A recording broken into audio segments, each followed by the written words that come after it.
AITA for telling my whole family I don't love them because I'm the affair baby no one wanted anyway. I, 15F, was born out of an affair. My mom, 38F, cheated on her then fiancé, the man I now call my stepdad, though legally he's my mom's husband, with her best friend's husband. Yeah, best friend's husband. Apparently, it was a brief mistake that somehow still lasted long enough to create me. What makes it more twisted? After all that mess, nobody broke up. My mom still married her fiancé. The best friend still stayed with her husband. Both couples had their own families, and I got added into the middle of this blended family that looked good from the outside but felt like hell from the inside.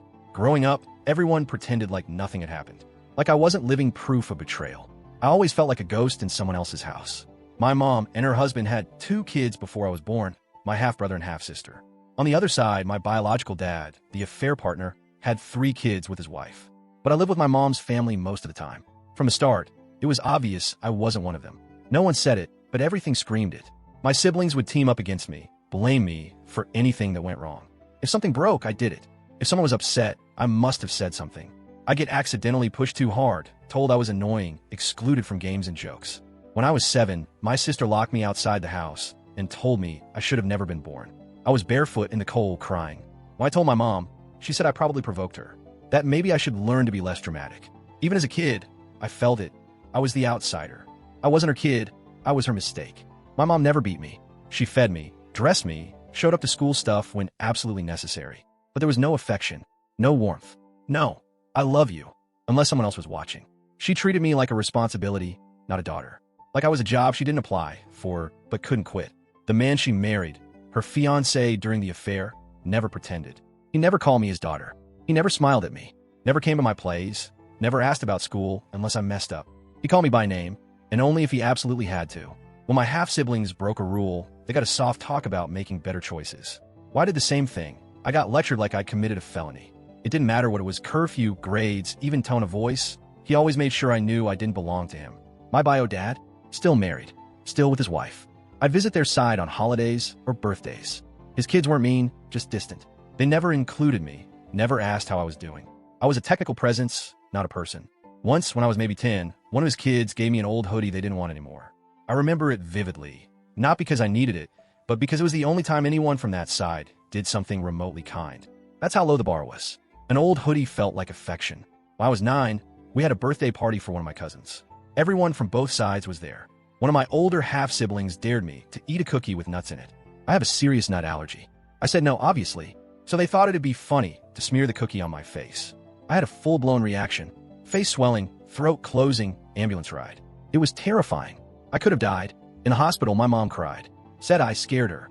But when I told her what happened, she brushed it off. Said they didn't mean it like that. The sibling who did it got grounded for a weekend. That's it. Her husband didn't even visit me. My biological father never called. That day, lying in a hospital bed, barely able to breathe, I realized something. I didn't love them. I didn't even like them. And I wasn't going to keep pretending. After that, I went into survival mode. I gave everyone just enough effort so they wouldn't accuse me of being ungrateful. But I stopped trying. I stopped hoping they'd change or start loving me. I became quiet, polite, and emotionally invisible. To them, I was a roommate. To me, they were strangers I had to live with. And they seemed fine with that. As long as I kept my head down and didn't rock the boat, nobody cared how I felt. I wasn't included in family vacations, wasn't asked to help plan anything. They never said it aloud, but the message was clear. You are here. But you're not one of us. Last weekend, my mom decided to plan something she called a family healing weekend. She invited everyone, both sides, cousins, aunts, siblings, parents. Apparently, she wanted to rebuild trust and strengthen bonds. I already knew it was going to be fake. Smiles that didn't reach the eyes, hugs that were more like handshakes. Still, I went because I didn't want to cause drama. Turns out, existing was enough to cause drama. We were all gathered in the backyard. Someone made a joke about me causing drama just by breathing, and my mom laughed. Not a nervous chuckle, like full-on laughed. Like it was the funniest thing she'd heard all day. And that's when I broke. I stood up and said I didn't love any of them. That I never had and never will. That I was done pretending to care about people who've made it clear over and over again that they don't care about me. I said they were my family. That they never treated me like one of them, so I stopped pretending I was. The silence afterward was deafening. Then the yelling started. My mom begged me to take it back. She was crying, saying she tried her best. Her husband called me vile and said he should have put his foot down with me years ago. My half-siblings were screaming about how I was a selfish brat and how they gave me a home I didn't deserve. Even my bio dad's kids, who usually never said a word to me, jumped in. One of them told me I was cruel and spitting in the face of people who raised me. Now I'm grounded, writing this on a glitchy old fire tablet my mom forgot to confiscate. My half-siblings glare at me anytime I'm in the same room. Her husband just stares like he's trying to burn a hole through me. They say I crossed a line, that I was disrespectful, that I hurt them. But what about all the years they ignored me? What about when I almost died and they laughed it off? What about the silence, the distance, the exclusion?